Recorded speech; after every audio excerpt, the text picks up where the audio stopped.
प्रभु श्री राम के मन में मुनिवर विश्वामित्र जी की बात रह रहकर गूंजने लगती है कि यदि स्त्री के रूप में ताड़का एक घोर पाप है तो पाप को नष्ट कर देना कोई पाप नहीं है। हे राम, तुम इस पापिनी का संहार करो।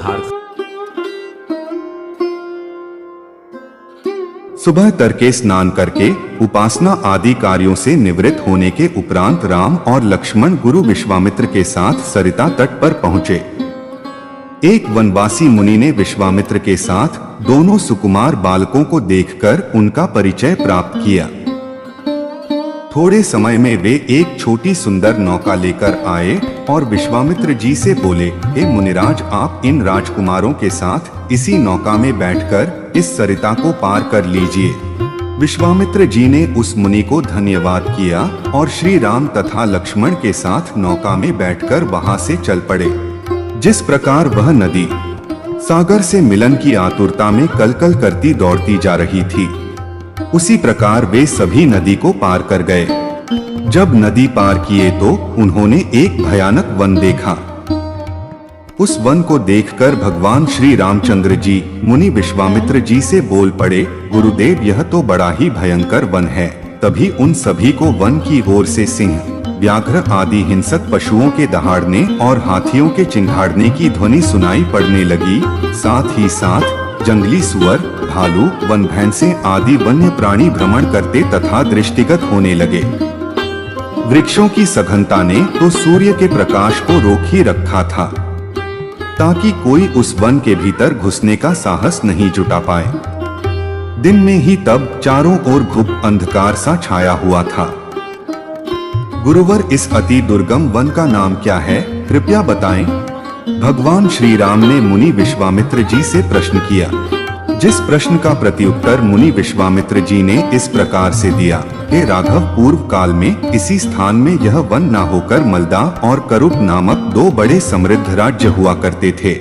दोनों ही राज्य में ऊंची ऊंची अट्टालिकाओं, वीथिकाओं तथा सुंदर पथों से सुशोभित, धन धान्य तथा समृद्धि से परिपूर्ण हुआ करता था। दूर देशों के व्यापारी यहाँ व्यापार करने आया करते थे। किंतु ताड़का नामक एक यक्ष कन्या ने उन दोनों राज्यों का विनाश कर दिया, जो कभी उबर नहीं पाया। ऋषि विश्वामित्र जी ने आगे बढ़कर बताया, ताड़का कोई साधारण स्त्री नहीं है। वह सुंद नामक राक्षस की पत्नी और मारीच नामक राक्षस की माता है। उसके शरीर में 1000 हाथियों के बराबर बल है और वह अत्यंत पराक्रमी और शक्तिशाली भी है। इस प्रदेश को नष्ट करने के पश्चात ताड़का अपने पुत्र मारीच के साथ मिलकर यहाँ रहने वाले समस्त निवासियों को मारकर खा लिया था। अब उसके भय से आसपास में भी कोसों दूर तक कोई मनुष्य की परछाई तक दिखाई नहीं पड़ती है। यदि कोई भूल कर भी यहाँ आ जाता तो जीवित नहीं लौट पाता है। उस राक्षसी ताड़का का संहार करने के लिए ही मैंने तुम्हें यहाँ लाया है। भगवान श्री रामचंद्र जी तब आश्चर्यचकित होकर उनसे पूछने लगे कि हे गुरुवर, स्त्रियां तो कोमल और दुर्बल स्वभाव की होती हैं, फिर ताड़का में 1000 हाथियों का बल कैसे है? ऐसा प्रतीत हो रहा है कि इसमें अवश्य कोई न कोई रहस्य छुपा हुआ है। मुनिवर विश्वामित्र जी बोले कि वत्स, तुम्हारे कथन में सत्यता है और वास्तव में इसकी शक्ति के पीछे एक रहस्य छुपा है।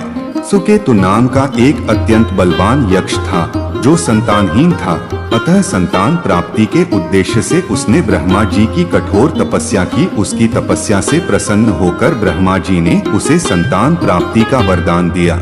इसी के परिणाम स्वरूप इस ताड़का का जन्म हुआ। सुकेतु द्वारा ताड़का के अत्यंत बली होने का वर मांगने पर ब्रह्मा जी ने उसके शरीर में 1000 हाथियों की शक्ति के बल का वरदान दे दिया।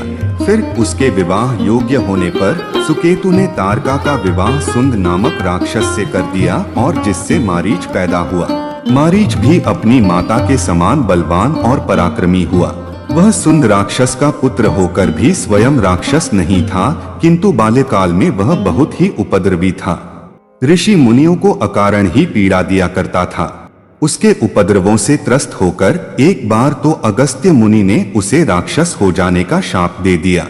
अपने पुत्र के राक्षस गति प्राप्त हो जाने से सुंद अत्यंत क्रोधित हो गया और अगस्त्य मुनि को मारने दौड़ा। इस पर ऋषि अगस्त्य ने सुंद को शाप देकर उसे भस्मित कर दिया। अपने पति की मृत्यु का बदला लेने हेतु ताड़का भी अगस्त्य मुनि पर आ झपटी, जिस पर अगस्त्य मुनि ने ताड़का को शापित कर उसके सौंदर्य को ही नष्ट कर दिया और तब जाकर ताड़का अत्यंत कुरूप हो गई। अपनी कुरूपता और अपने पति की मृत्यु का बदला लेने के लिए ताड़का अगस्त्य मुनि के आश्रम को नष्ट करने का संकल्प लिया है। अतः हे राम, मैं तुम्हें आज्ञा देता हूं कि तुम ताड़का का वध करो। तुम्हारे अतिरिक्त इस राक्षसी का वध कोई भी इस भुवन में नहीं कर सकता। अपने अंतर्मन से यह विचार निकाल दो कि वह स्त्री है और स्त्री का वध कैसे किया जाए। स्त्री के रूप में ऐसा उपद्रव करना व गांव के गांव मारकर खा जाना भी घोर पाप है और पाप का अंत करना कभी पाप नहीं कहलाता।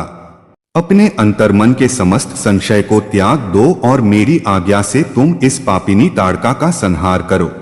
तब भगवान श्री राम बोल पड़े कि हे गुरुवर, आपकी आज्ञा शिरोधार्य है। मैं समस्त पृथ्वी के मानवों के कल्याण के लिए ऐसा अवश्य ही करूंगा। मैं ताड़का का वध अवश्य ही करूंगा।